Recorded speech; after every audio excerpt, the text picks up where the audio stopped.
Hello! We're finally starting the suspension upgrade on Monday, which I'm very excited about. And step one is to remove the spindles from the K-member that we bought off of a 2003 Mach 1. So, let's get started.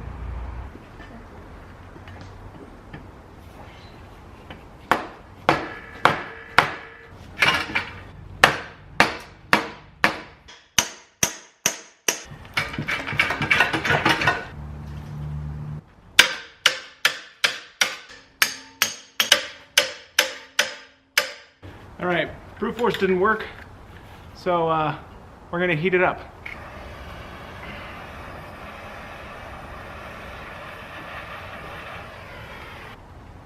Oh, now it's all goopy.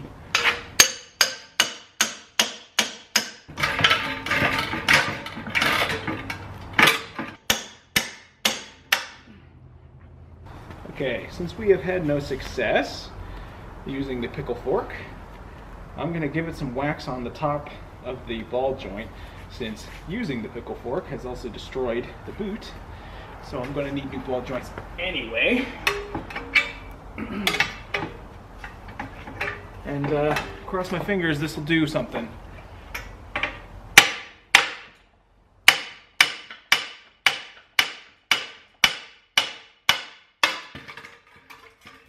And there we have it. Finally, one down, one to go. And then we have to do it on the other car, but in theory that should be easier because we can use the weight of the car to help us. Alright, I've moved this a little bit so I can get better leverage. And I'm going to do the exact same thing over here. But I'm going to skip the struggle for 20 minutes bit. Tell you what, don't feel the need to do my arms today. Okay, you're good.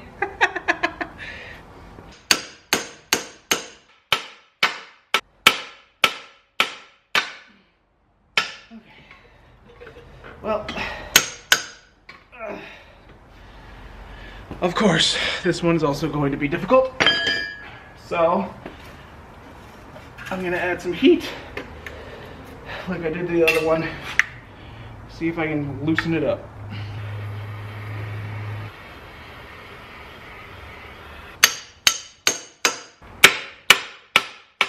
Just do this. Woo!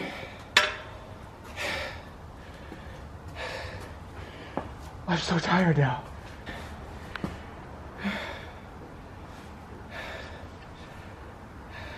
Alright, now that we have the spindles off, I put them over here somewhere, we need to take the wheel off, take all the brake components off, remove the brake line, and then also separate the ball joint here, and then remove the ball joint,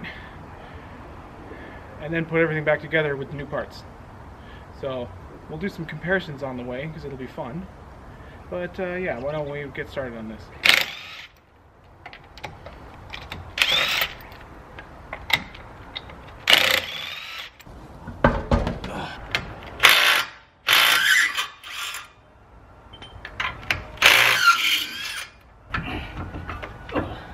Whole season of real hard braking and a lot of dust. These actually look pretty damn good. So certainly, when I'm ready to replace the pads on the new brakes, I think I'll get these hot pads again. Now normally you don't let the brakes hang from the line, but we're replacing the line because we're replacing the whole system. So basically I'm letting it hang right now, and I'm going to undo this and I'm going to drain some of the fluid and to just get the whole thing out of my way.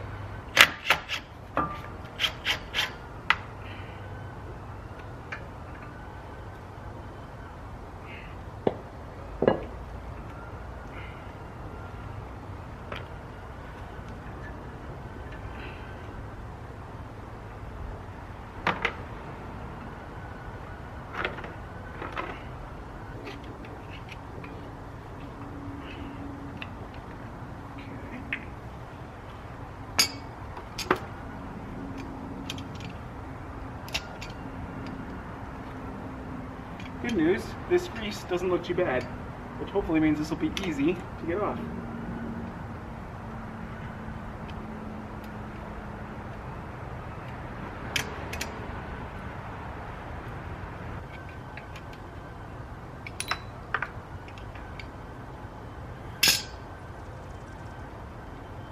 That's good news. This nut was kind of loose.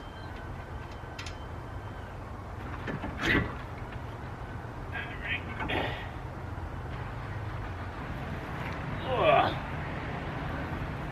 That's heavy. Okay. Okay. Just to make my life easier, I'm going to take this dust shield off.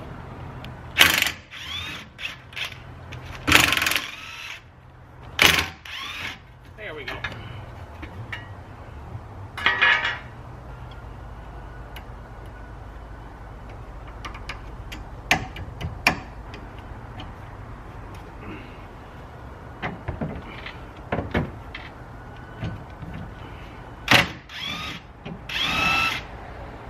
So I went inside and grabbed the keys so I could turn the wheel so I could get to this nut, which I may or may not still actually be able to get the impact socket on.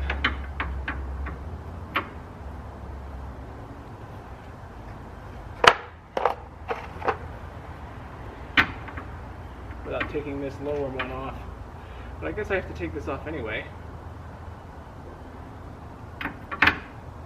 So I'm going to do that.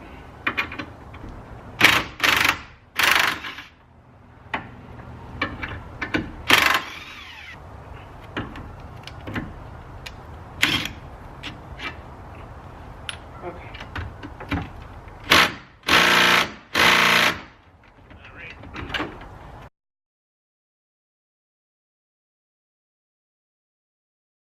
Okay, so to recap, I went inside and grabbed the keys so I could turn the wheel, and then I couldn't get the impact on there, so I went and grabbed a big old breaker bar, and then I used the big old breaker bar to loosen this castle nut, and now it is coming loose, and also it appears to be pulling the ball joint out with the spring tension alone, which is pretty sweet.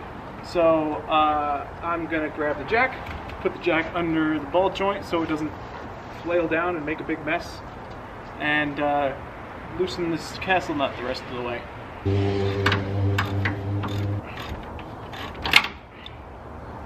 Okay. Let this down a little, put some tension on it.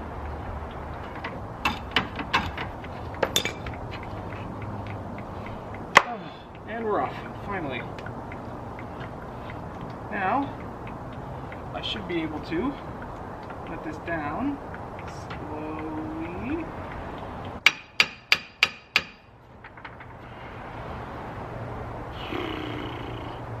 Oh, maybe, okay, hang on.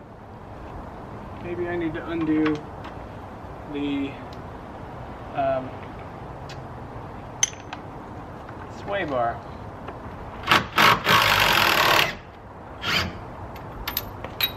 Oops, didn't mean to actually undo that. Okay. The spindle is free. Well, the spindle is free except for the friggin' tie rod end. I've consulted the internet and it seems to say don't take the castle nut off and just whack it until it falls off. So I'm gonna try that, I guess.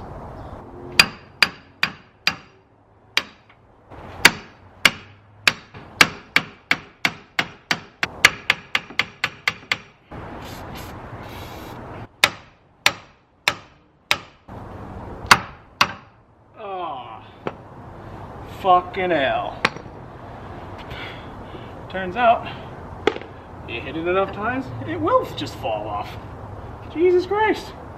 Okay, now we're going to drop the lower arm and take this castle nut back off, and then we're going to take this shock mount off and finally remove the spindle from the car.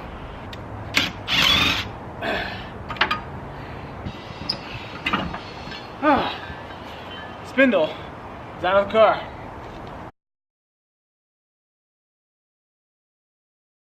So So we're at ball joint replacement now. Step one is remove this dust boot so we can get to the metal underneath it. This is supposed to come off. I thought it was supposed to come off. There we go. Okay. Let's wipe away some of this excess grease. The tool just needs, this thing needs to be bigger than that thing.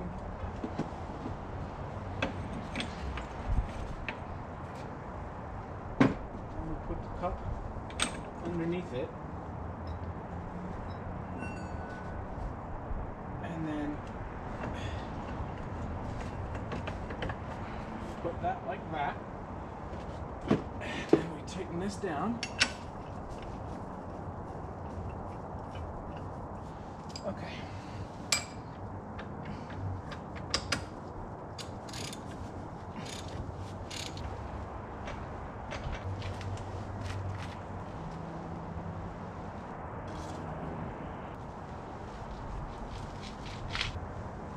That's going. That's going. Okay. That's definitely going.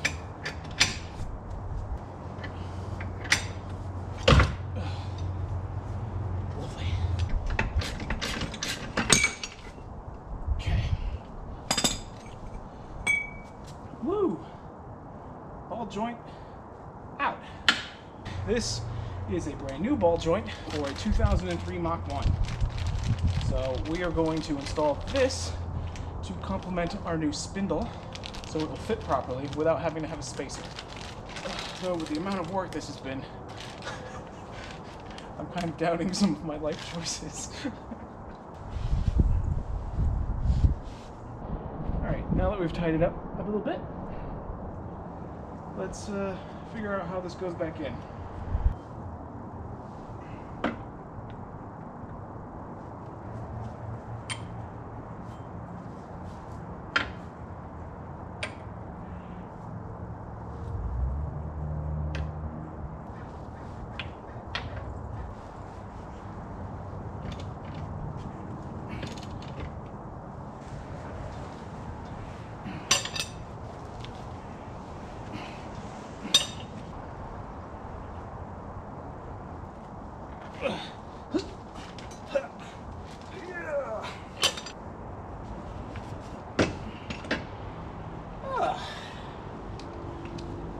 Oh god, that is so much stiffer than the old one.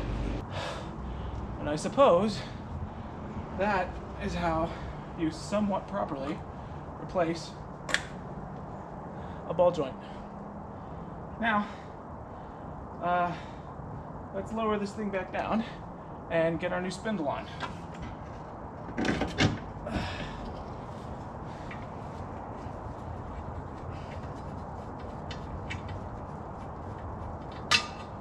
Alright, little addendum here.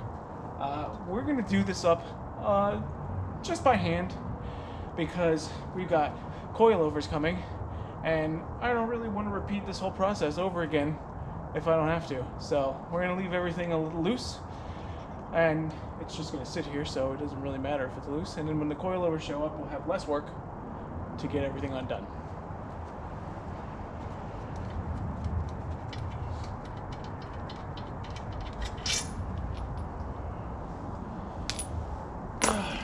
Big old castle.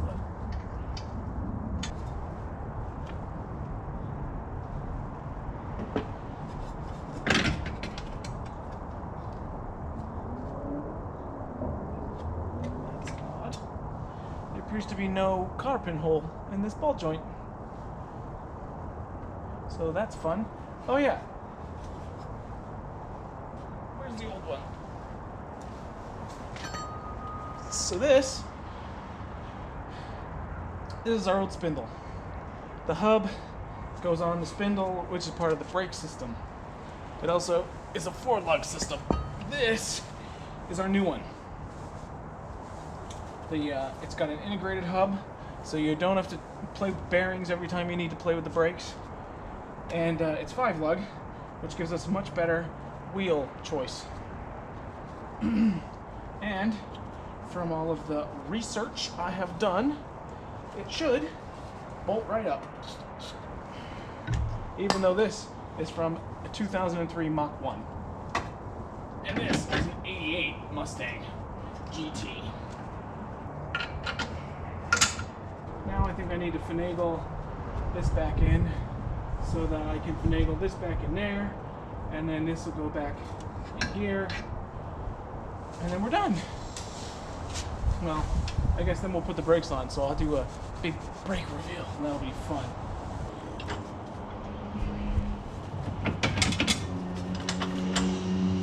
Okay, that's actually in there. So, these are my new nuts. I see. It doesn't use a cotter pin, it comes with a lock nut, which is less than ideal in my opinion.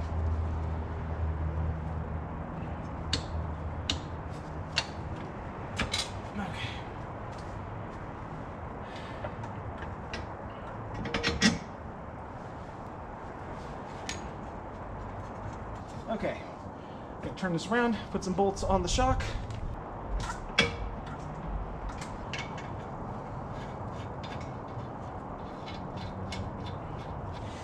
Okay, here is our monster new brake.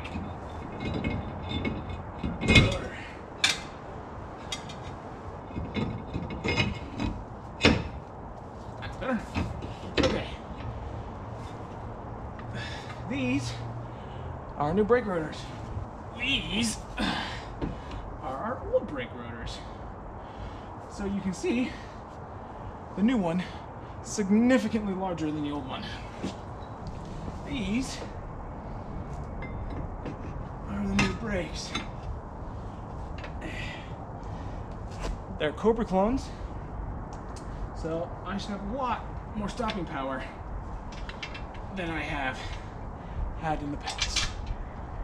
By the way, I don't actually have to do this right now, if all this is coming off anyway, but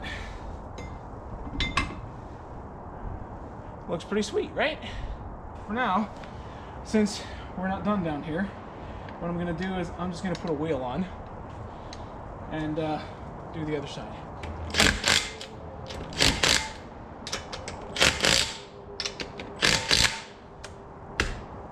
Yeah, so that's what it's gonna look like all year, except for there'll be a brake in there somewhere, because you know stopping is good. So for now, I think we're going to turn this off because we're losing light, and we're gonna get some eats and warm up a little because it's starting to get cold out here. I also definitely am going to need an alignment because the other tire is straight and this one is pointing in. So that's all for now, and we'll see you next time when hopefully we're installing coilovers so that all this loose crap can get tightened. Have a nice day. Oh, oh God. Oh, my ass. Oh, my back. Oh, cold. Oh, that squeezed my balls.